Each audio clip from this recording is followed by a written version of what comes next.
Hi guys, White Witch 110 here. One of my favorite photos of Abandon. Tonight I'm going to start off on this Super Bowl Sunday. I guess about 20 minutes or so till game time. Finishing off the happenings from hubby and I when we were cleaning in the evenings. One place where we were cleaning, they accused us of taking food out of the fridge. We assured the property manager that we hadn't, and he said that he believed us, but he had to ask anyways. So the tenant, I guess, didn't believe it, so they put up a camera. And then it turned out it was one of their own employees that was stealing people's food from the fridge. At another place, a woman couldn't find her phone, and us being new to the building, of course, thought that maybe I had taken it because I was the one who was cleaning that area. I assured the senior management that I hadn't, that I had my own phone, which I showed them, and said that I didn't need another one. Sure enough, as the woman looked around her office, turned out she had misplaced it. Another place, we were questioned twice about mugs that were missing. I told the people we have enough mugs at home, didn't need any more, and these also had been misplaced. One evening, I walked into a woman's washroom. My mouth just dropped open. There was paper towel on the sink, on the floor, everywhere. No word of a lie. Called hubby over. Like, look at this. What the hell? So I reported it to our office, who reported it to the tenant's senior. Now, we came across one incident where a person had spilled a drink on the desk and wanted the, I guess, teacher, you would say, to call the cleaners to come and clean it up. And they were promptly told, go get paper towel and clean it up yourself. And in the same building, one evening, I had just finished cleaning the mirrors in the elevator. And the door is open, and I seen handprints. This had been happening off and on. So I was ticked off. I'm like, who is doing this? So the next night, door opens, and there's one of the tenants with his hands just about ready to go on the glass. Or was it, no, coming off the glass. I looked at him. I said, it's you? I gave him the Windex and the paper towel and said, you clean it. And he did. And from then on, he tap danced in the elevator instead. I know, crazy, huh? Now, again, the same building. We were taking garbage down to the parking lot where the big bin is. And there was this horrible smell. I'm trying to figure out what it was, and hubby says, I think it's fish. So we mention it to the maintenance guy the next day, and he's laughing. Oh, he had gone fishing on the weekend and cleaned the fish in the parking lot and then dumped all the what you don't want inside the bin. I told him, we'll take care of the smell. And the same guy, I had found a turkey feather in the parking garage. He had cleaned the turkey that he had shot on the weekend. But that didn't smell, but the fish was horrible. Ugh. Now, over the years, hubby and I have met some great people, and some of them we're still in contact with. Now,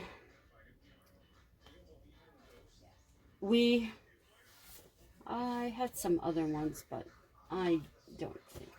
Those are more about people, a couple of the cleaners that we had worked with, but nah. I don't think I'll bother with that. So that's some of the stuff that's happened to us over the time. I think one of the most memorable was meeting an Order of Canada recipient, and that was Dr. Margaret Ritchie. Tonight, I'm going to be talking to you about two Canadian personalities. One you're going to know, one you're not going to know. So let me pull up his photo. Now this is Ed Mirvish, an icon of Toronto. He was born July 24th, 1914, and he died July 11th, 2007. He was 92. He was originally from Colonial Beach, Virginia.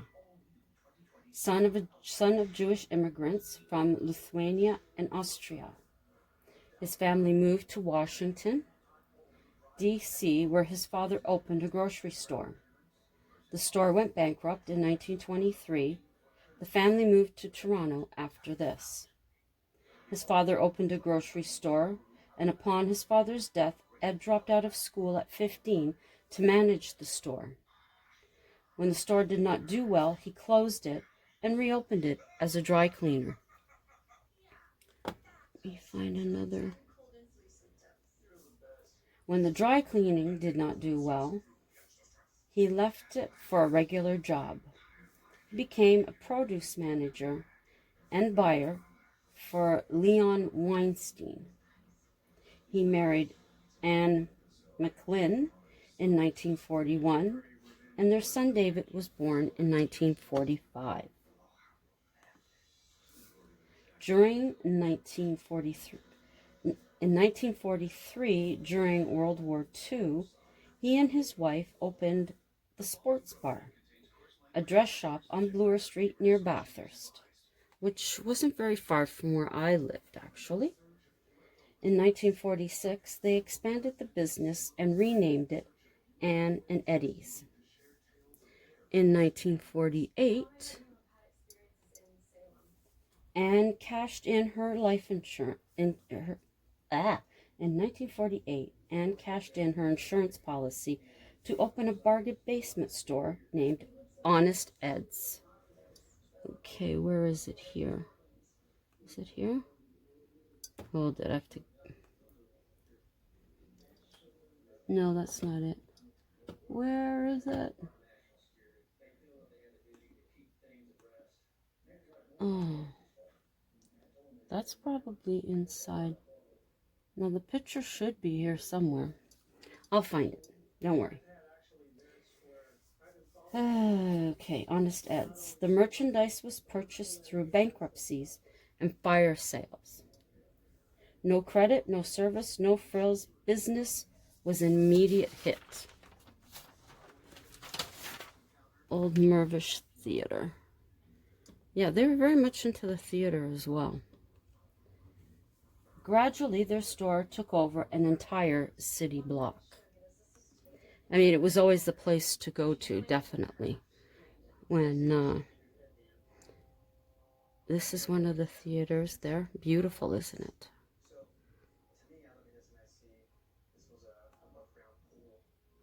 Hang on.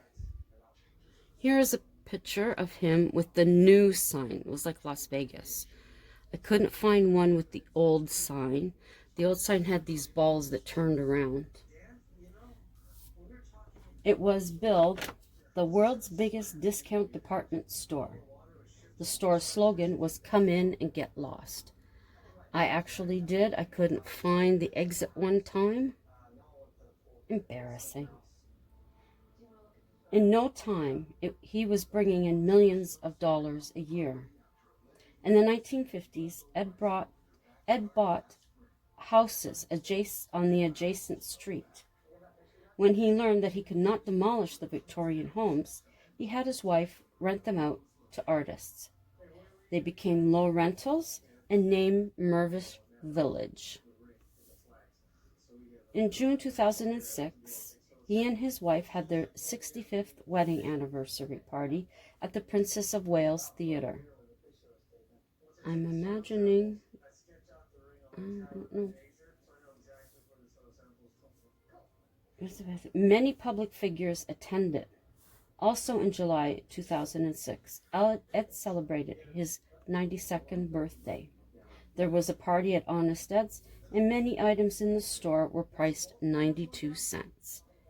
I know at one of the times for his birthday, he had like bouncy castles and stuff on the adjacent street, and hot dogs, free hot dogs. Pretty cool. I don't know who that person is. Let's see. There's another picture of him, and that's from inside the store. Here he is with his wife. And this is his son.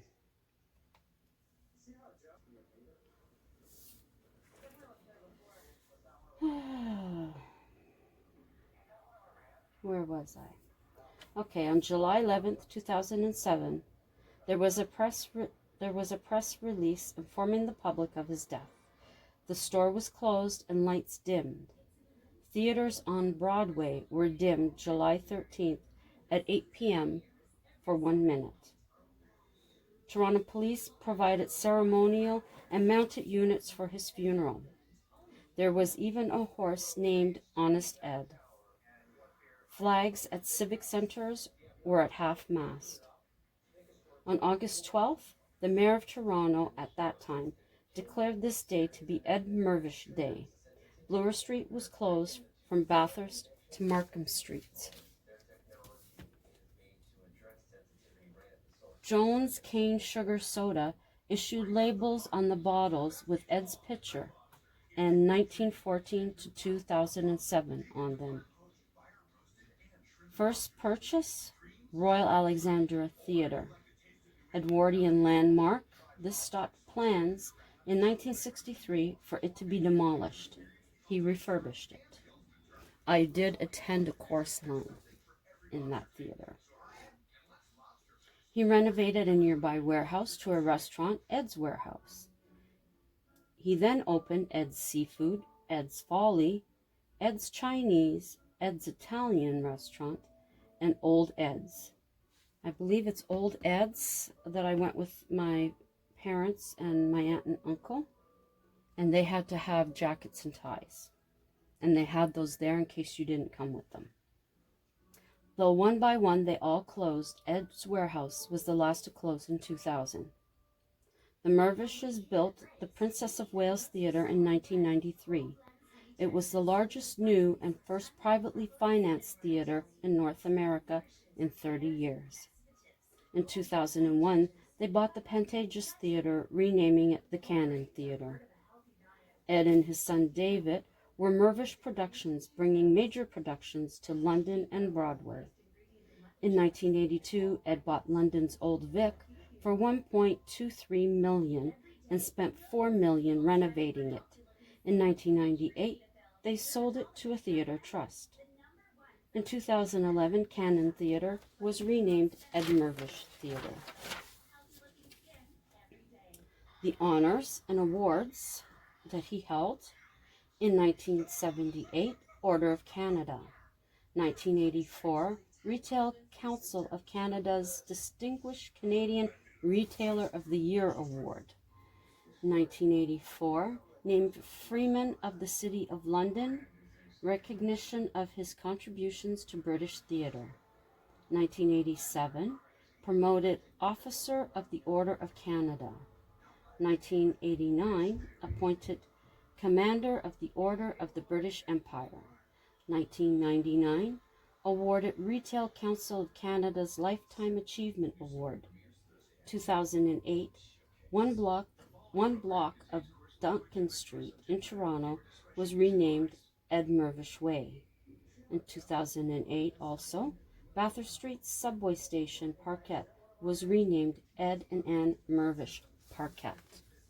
A very big part of Toronto history, for absolute sure. You always, at Christmas time, people would line up, and X amount of people going into the store would get a free turkey. I don't know if I can't remember if he did it at Thanksgiving too, but at Christmas for sure.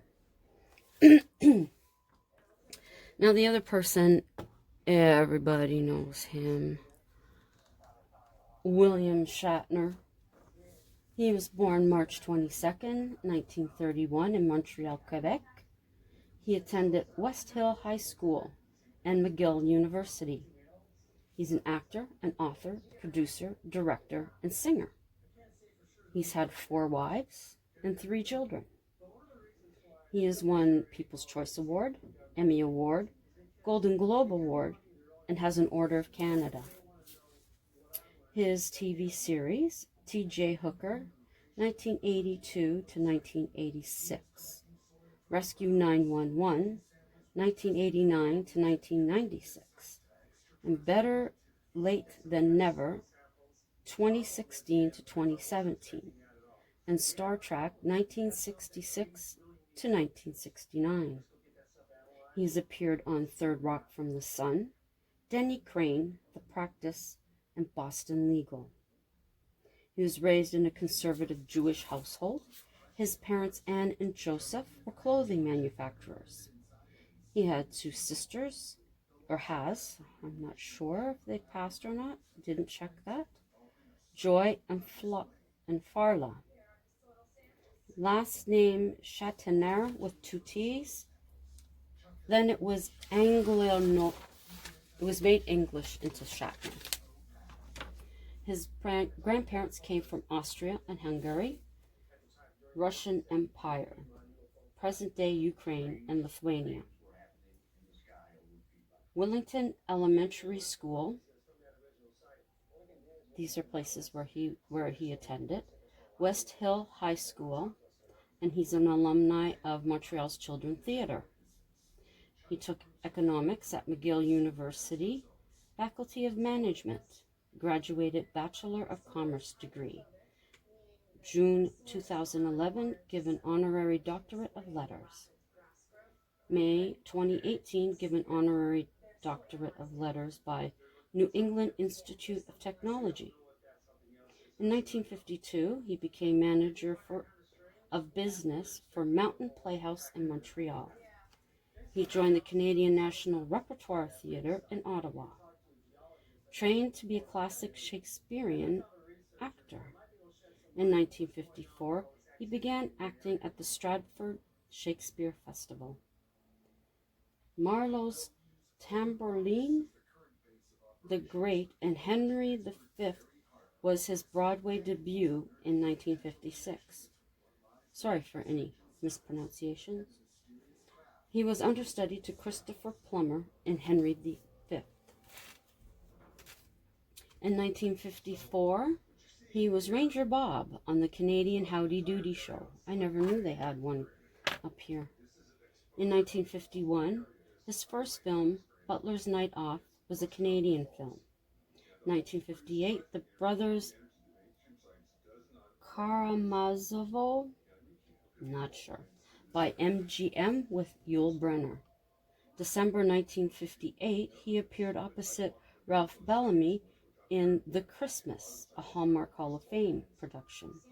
1957 to 58, season of Alfred Hitchcock Presents. He played the lead role in The Glass Eye.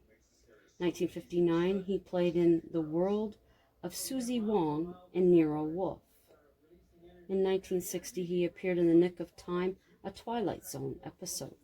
He also appeared on Outlaws and Alfred Hitchcock again. He also starred in A Shot in the Dark on Broadway in 1961, and he was featured in thriller NBC TV series The Explosive Generation. He was known in the 1960s to work for cheap, show up on time, and he knew his lines and answered his phone. In 1962, he was the lead in The Intruder. He had good reviews for Judgment at Nuremberg in 1961 and 2 episodes again of The Twilight Zone. This man's done a heck of a lot of stuff. 1963 to 1964, he appeared on Channing for ABC. In 1963, he starred in The Soldier for Family Theater and guest starred in Route 66.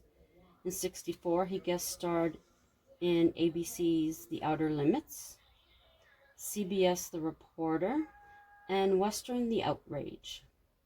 In 1964, he was cast with Adam West in Alexander the Great. In 1965, he starred at 12 O'Clock High, an episode of The Man from U.N.C.L.E., which also featured Leonard Nimoy. He starred in For the People, Incubus, a gothic horror, and he also had a part in Desperado. He starred in an episode of Gunsmoke, The Big Valley, and White Comanche. He returned in 1973 to Star Trek as Captain Kirk. He has a star on both Canada's Walk of Fame and the Hollywood Walk of Fame. He has kept himself busy through the 70s, 80s, and 90s. In the year 2000, he was in Miss Congeniality, and then again in 2004 for Armed and Fabulous. He's hosted the Miss America pageant in 2001. And in 2006, he was the voice of Ozzy the Possum in Over the Hedge. In 2007, a series of vlogs on livevideo.com. And in 2015, he played Mark Twain on Murdoch Mysteries. Holy mackerel, I'm tired of just reading everything this guy's done. Jeez. And now, for a quick story. Nova and Dove made their way through a small forested area by their home. There hadn't been much snow on the path, so it was easy to follow. The friends chatted as they walked along. Nova was the first to notice that there were no sounds. Usually birds could be heard, but not today. She also noticed there were no squirrels. Nova made no comments out loud, kept it to herself. They had been walking about a half an hour when Dove spotted something in the distance. He stopped in his tracks. There was a dark figure, a shape of a person, in amongst the bare trees. He nudged Nova and pointed in the direction he was looking. She questioned him as to what he was seeing. Again, he pointed to the clump of trees. Nova couldn't see anything. A quick glance away and back, Dove seen the figure was gone. They continued to walk. Dove was on edge. The friends walked around the woods back home instead of cutting through. That evening, Nova found Dove staring out the window.